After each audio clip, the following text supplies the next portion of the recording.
যে আপনার লাকড়ি পোড়াইলে যেমন কয়লা হয়ে যায় না, এমন কয়লা হয়ে গেছে তিনজন। তাদের কোনো অস্তিত্ব পাওয়া যায়নি। এমন মর্মান্তিক মৃত্যু যেন আর কারো না হয়। রাশিয়া ইউক্রেন যুদ্ধের ময়দানে প্রাণ হারিয়েছেন কিশোরগঞ্জের করিমগঞ্জ উপজেলার যুবক মোহাম্মদ রিয়াদ রশিদ। পরিবারের দাবি, জীবিকার তাগিদে রাশিয়ায় গিয়ে পরে তিনি দেশটির সেনাবাহিনীতে যোগ দেন। সম্প্রতি ইউক্রেন সীমান্তের ড্রোন হামলায় তার মৃত্যু হয়েছে বলে সহকর্মীদের মাধ্যমে জানতে পারে পরিবার। নিহত রিয়াদের বাড়ি করিমগঞ্জ উপজেলার জাফরাবাদ ইউনিয়নের মাঝেরকোনা গ্রামে। তিনি স্থানীয় শিক্ষক আব্দুর রশিদের ছেলে। এই ঘটনায় পরিবার ও এলাকা জুড়ে শোকের ছায়া নেমে এসেছে। আমার ভাইয়ের মতো মানুষ হয় না, পুরো জাফরাবাদ ইউনিয়ন বলেই আমার ভাই যে কাজ করবে আমরা কল্পনার ভাই, ওইটার সাথে আর বন্ধু বান্ধব ছিল, এটার প্রতি লোভ ছিল হয়তো। এই পড়াশোনা পড়ে মনে হয়তো এই কাজ করছে না, তো এত এই কাজ করার মতো হ্যাঁ সাংসারিক আত্মদণ্ডী এবং সাংসারিক একটা ছেলে। তার সাথে সম্পর্ক আমাদের বন্ধুত্বপূর্ণ সম্পর্ক, প্লাস আমাদের আত্মীয়, যে কারণে আমরা ছোটবেলা থেকে একসাথে পড়াশোনা করছি, একসাথে খেলাধুলা করছি, প্লাস অনেক সময় কাটাইছি। যে কারণে মূলত এই মৃত্যুর খবরটা শুনে নিজের মন থেকে মেনে নিতে পারতেছি না। পরিবার সূত্রে জানা যায়, 2024 সালের 8 ডিসেম্বর চাকরির উদ্দেশ্যে রাশিয়ায় যান রিয়াদ। পরে চলতি বছরের 7 এপ্রিল রাশিয়ার সেনাবাহিনীতে যোগ দেন। তার ব্যাচ নম্বর ছিল 735।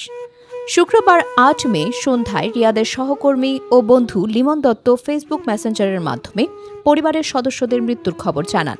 আমার ভাইয়ের বন্ধুর সাথে, আমার ভাইয়ের সহযোদ্ধা আরেকজন রাশিয়াতে, সেও যুদ্ধ করতেছে ভাইয়ের সাথে, সেনাবাহিনীতে আছে। তারে নক দিলাম যে ভাই তোমাদের কি অবস্থা, কোনো খোঁজ খবর জানাইতেছো না, দীর্ঘ প্রায় 7-8 দিন ধরে তোমরা লাইনে নাই, আর তুমি দেখা যায় লাইনে আইসো, তাইলে তুমি আমার ভাইয়ের অবস্থাটা কি তুমি একটু জানাও। পরে আপনি কোনো আমার মেসেজ দেখা কোনো রিপ্লাই দেন না। পরে আবার আমার ভাই আগে যেখানে কোম্পানিতে চাকরি করতো, ওই জায়গায় একটা বড় ভাই আছে নরসিংদীর, শোয়েব ভাই, ওনাকে ফোন দিলাম যে ভাইয়া লিমন দত্ত ভাই লাইনে আসছে, তুমি আমার কাছে তো কিছু বলতেছো না, তুমি একটু কথা বলে দেখো তো যে আমার ভাইয়ের কি অবস্থা, আমার ভাইয়ের নিয়ে কোনো কিছু হয়েছে। এই শোয়েব ভাই আমাকে কিছু জানাইতেছে না। পরে আমি শোয়েব ভাইরে বললাম যে ভাই আমি বুঝতে পারছি আমার ভাই জান নাই, আর তোমার দুইটা পায়ে ধরেই তুমি আমার সাথে 2 মিনিট কথা বলো।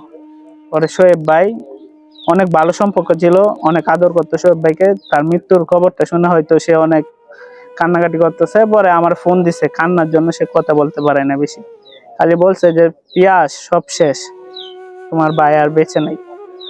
পরে আপনার লিমন ভাইকে ফোন দিলাম যে ভাই আমি জানি আমার ভাই মারা গেছে, তুমি আমার সাথে 2 মিনিট কথা বলো, আমি আর তোমাকে ফোন দেবো না কোনোদিন। পরে ভাই ফোন ধরছে, বলতেছে যে পিয়াস ওরা 6 জন এক ইউনিটে গেছিল সরাসরি ফ্রন্ট লাইনে, 6 জনের মধ্যে তোমার 3 জন ফেরত আইছে, আর 3 জন ড্রোন হামলায় একবারে যে আপনার লাকড়ি পোড়াইলে যেমন কয়লা হয়ে যায় না, এমন কয়লা হয়ে গেছে 3 জন।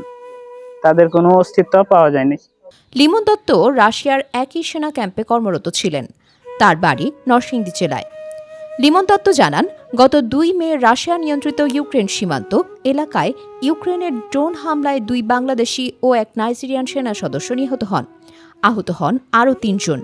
হামলায় তিনি নিজেও একটি পা হারিয়েছেন এবং বর্তমানে হাসপাতালে চিকিৎসাধীন রয়েছেন।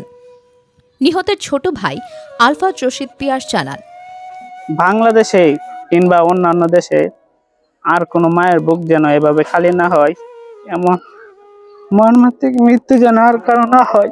আমার ভাইয়ের শেষ সবচেয়ে বড় একটা আফসোস যে আমার ভাইকে নিজ হাতে জানাজাটা নিজ হাতে মাটিও দিতে পারলাম না, এবং কি আমার ভাইয়ের জানাজাটা হইলো না। এটা হইলো আমার জীবনের ভাই হিসাবে সবচেয়ে বড় কষ্ট।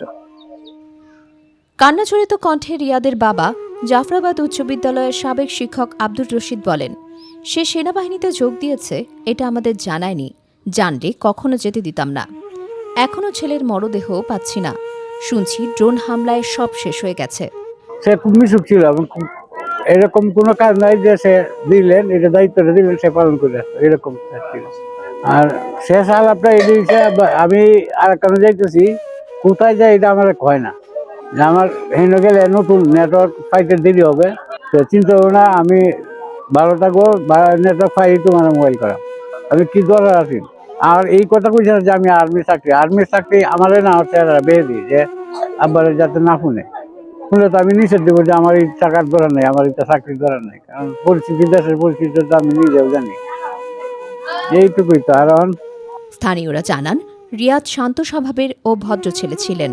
যুদ্ধক্ষেত্রে তার মৃত্যুর খবর এলাকায় ছড়িয়ে পড়লে শোকের পরিবেশ তৈরি হয়।